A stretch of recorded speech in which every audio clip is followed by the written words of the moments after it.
So it's a slow video game news day today. You guys seem to enjoy the drama video about Review Tech USA that I made a couple of days ago. I don't necessarily consider it drama, like whatsoever. It's two people that I've known for a very long time that I've had interactions with, and I was just sharing my thoughts kind of on that situation. But since you guys seem to like that, I figured, hey, let's talk about some more people that I've had interactions with in the video game sphere. But unlike those interactions that I've had with Rich and Jay, these interactions were never positive. I, of course, am talking about my good friends at Kotaku and, the pariah, the queen herself of Kotaku, Alyssa Mercante. Now, you might remember a couple of months ago, I made a few videos talking about Miss Alyssa Mercante, and since then, it's been a very interesting situation to kind of watch everything unfold. I really haven't commented all that much on the things that have transpired with her because I really haven't felt the need to. Everything I said in my previous videos about being a constant victim and wanting the attention but not necessarily wanting the smoke that comes with the attention when it's outside of your inner circle of people, I think all that stands true. And when you look at all the things that have happened with her, all the situations that have gone on with her, it's definitely of that sort of mindset. Now, of course, I'm still blocked on Twitter, even though she tried to cancel me along with a PlayStation UK PR person, even though she still would take shots at me and make tweets about me and make fun of me. I never blocked you because I can handle some sort of criticism because I don't care. This is video games and video game business. But some people take this a lot more seriously. So what's going on and why have I decided to once again bring up Kotaku and by proxy Alyssa Mercante? Well, yesterday some news came out about Kotaku Australia, which I find strange that Kotaku Australia really even existed because, I can understand like a Japanese branch, a German branch, something that has like their own language. Like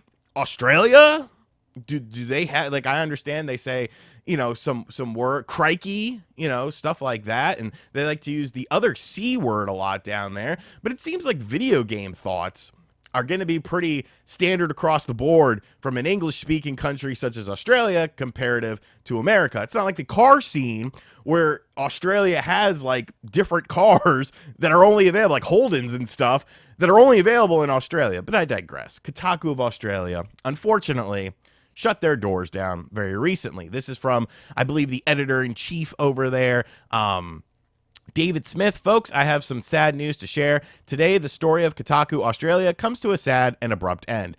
It's been one of the great joys of my life to wake up every day and run a site I love with all my heart. To my comrades at Pedestrian Group, I love you. I've never worked with better or more talented souls in all of my life. To the readers, thank you for showing up every single day, even the whiners, I think that means whiners, in the comments. So, we got to take that final shot at people. We can't just be normal and be well-adjusted individuals. But somebody losing their jobs and a company shutting down, it's never a good thing. I get it. You hate this video game company, you hate these people and stuff like that. But everyone should be able to, put food on the table. Should be able to, pay their bills and stuff like that. And, maybe working for a video game website in 2024 isn't exactly the smartest thing to do because it is a somewhat dying medium. It's kind of like going to work at a newspaper in 2024 and expecting that job to kind of always be there. But still, I'm sure there were some decent people that worked there, and I'm sure there were some a-holes there as well, but whatever. You don't like to see, and maybe some people do, maybe some people in the comments will be like, yes, this is the greatest thing ever. Like, Kotaku unfortunately has that deep stink on it because of their American branch and what they kind of represent and what they kind of like to push out there. But, at the same time, it's like, okay, well, I can understand why this is a sensitive situation.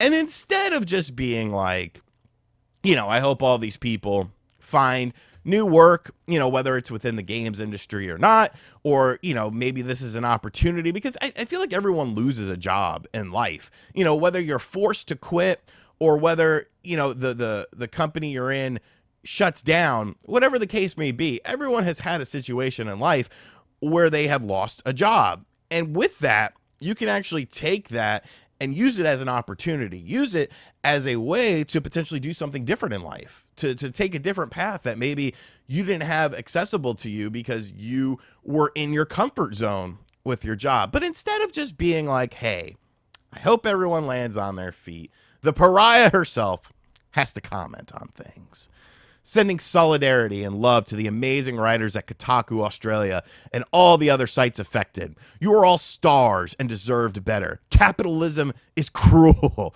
Capitalism, you know, why you get paid. Your work remains always. The internet and the rats infesting it are crueler, or even crueler, but a reminder. Cheering for good people losing their jobs while men, only men, that's not a victim complex, get rich off their labor is morally bankrupt. And by the way, I hate to even have to say this, but let's stop the reactionary ride before it gains speed. We are not affiliated with the Kotaku Australia. We don't share anything except a love for games and good reporting. So the website that's called Kotaku Australia, you don't share anything with them. You're not, you don't share anything. Do you know how stupid that sounds? Do you know how ridiculous that sounds? Of course you do. Now, granted, their demise doesn't necessarily lead to your demise, but to say that you're not, like, you have nothing to do with them, it's like, no, that's just a lie. Because if anything, if that was the case, Kotaku of America would be like, hey, we're suing because you're owned by an overarching entity, by the way. You know, some, I guess, rich man who is getting rich off your labor or something like that. But, you know, you are owned by an overarching entity. So don't you think that overarching entity would want to protect their IP? Like, I can't make a video game handheld called the Nintendo and just be like, oh, you know, I don't expect anyone. This is different. This is Nintendo of the Northeast. You know, it's different than Nintendo of America. Like, that's just such a ridiculous statement. But of course, you have to pepper it with addressing the haters and the trolls and stuff like that. And it's like, what is wrong with you people? Like, is this the time and the place to say things like that? Is this the time and the place to do things like that? Just be like, hey, you know, I hope you guys land on your feet. If I hear of any opportunities, I'll be sure to let you know. Video game websites are dying. Brett, the editor of this channel sometimes, the editor of Game and Talk, the editor of bigger productions that I do on this channel, he just lost his job at Gamers. He was running their TikTok for Destructoid and Escapist, doing crazy numbers. And out of the blue, he lost his full-time position. Did he go on this tirade? No. He was like, all right, I got to focus.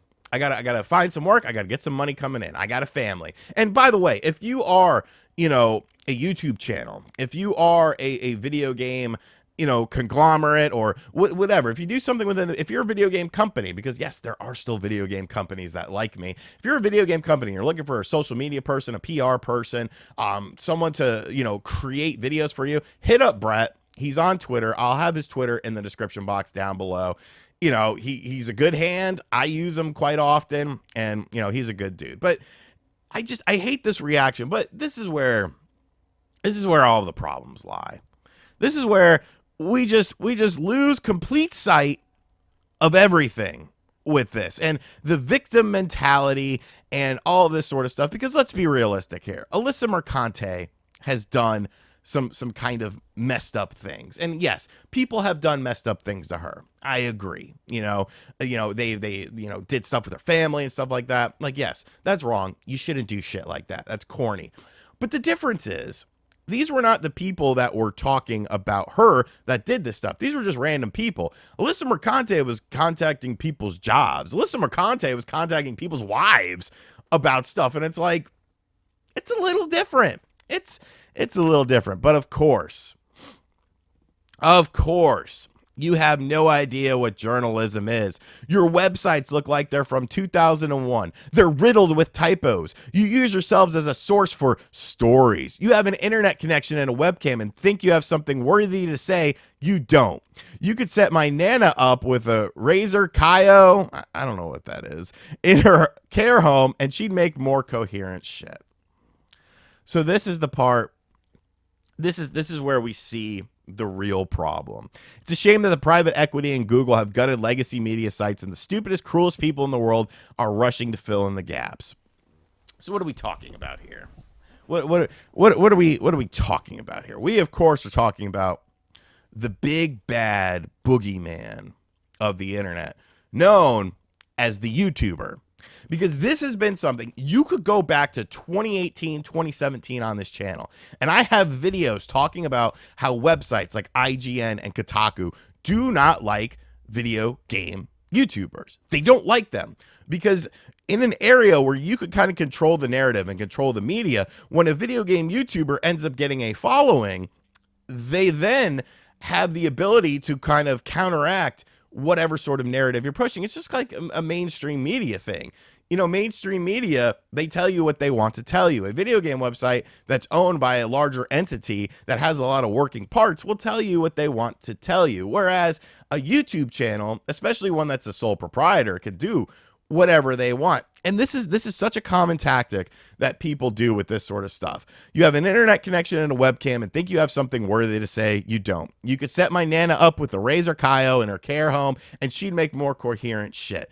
Lashing out against people because they're seeing some sort of success on YouTube. I mean, that's how this reads, and maybe I'm reading it wrong, and if I am, I apologize.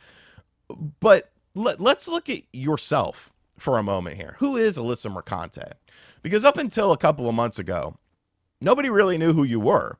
And then you started saying some outlandish shit, and you started working with Kotaku, and you used the Kotaku brand to propel yourself into the sphere as like a victim, a pariah for the video game industry, you know, trying to be a savior of it, trying to expose all these things that you think are wrong within it. But without the Kotaku brand, who are you? Would you have gotten to be on a plateau where your voice would be heard and people would give a shit about it? Whether they give a shit about it in a negative or a positive way, they weren't listening to you before you started making outlandish claims, being attached to a brand that's been around for literally decades and has been bigger than you and will always be bigger than you, whether you're there or whether you're not.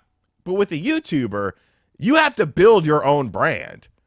You have to be in charge of everything. You don't get to work the set schedule and then go home and not have to worry about things. You're responsible for everything that you do. Is it hard? No. I will always say my job is not hard. My job is not hard. I talk about video games and video game related things for a living. Is it time consuming? Yes, it is, because you're constantly thinking about things. You're constantly working on the next project. You're constantly talking to brands. You know those brands that run ads on your website? Are you talking to them? No. YouTubers are, though. And the craziest thing is you're trying to diminish what YouTubers accomplish by making their own brand and getting their voice to be heard by saying, oh, anyone could do this. Well, then why don't you do it? Because I will guarantee successful YouTubers in the video game sphere make a hell of a lot more money than you do as a games journalist. I know what games journalists make, pal. I used to be one of you guys, remember? I know how much money is in these websites. I understand it. And, you know, the people at the top of the website themselves, they probably make decent money. But you got to live in a place where it's very expensive to live. You don't have the freedom and creativity to go and live wherever you want and do whatever you want, because you got to live in San Francisco. You got to live in New York City. And yeah, that 80, 90,000 that you probably make or something like that sounds like a lot of money if you live in a place where it's not very expensive to live. How many times have you heard about video game journalists, you know, living together in houses and stuff like that because they can't afford it, but they're hoping for their next big break? They're hoping something comes along and gets them out of this. They use video games journalism as a stepping stone to get to the next thing. And I'm not trying to gloat. I'm just trying to tell you that if it was so easy to make your own brand, if it was so easy to get yourself out there, if it was so easy to set up a camera and you know, have a voice, you would do it. You would do it because you would be more successful. Isn't that why you like, talking about games? Isn't that the reason why you work for the website? Because they're a successful website and you could probably make more money than you could working on a smaller website. But you got that carrot dangling in front of you that YouTube success could be even greater than that. And you don't have to worry about the arcing overlord. But you won't take the plunge. You won't put in the time. You won't put in the effort. And this is the problem. This is the problem with a lot of games journalists when it comes to YouTubers. There's animosity. There's these people don't deserve it. I deserve it because I've been working on this website. Nobody deserves shit in life. You got to work for stuff. You got to get breaks. You got to get lucky in order to be put into a position where you are able to do what you do for a living and love what you do for a living. I love what I do for a living. I wake up every day and I'm like, man, this is crazy. I'm talking about video games. I got to play video games today. Whoa. Like, why be such a miserable person? I don't get it. I don't get it. So that's what's going on in this situation. I hope all the people at Kotaku Australia, I hope you find jobs. I'm not going to sit here and, poo-poo on you. You deserve to make money. You deserve to be able to do what you want to some degree. Maybe the video game industry was a stepping stone for you. Maybe you want to go into something else. Use this as an opportunity to explore different options. But whatever you do, don't go full Mercante.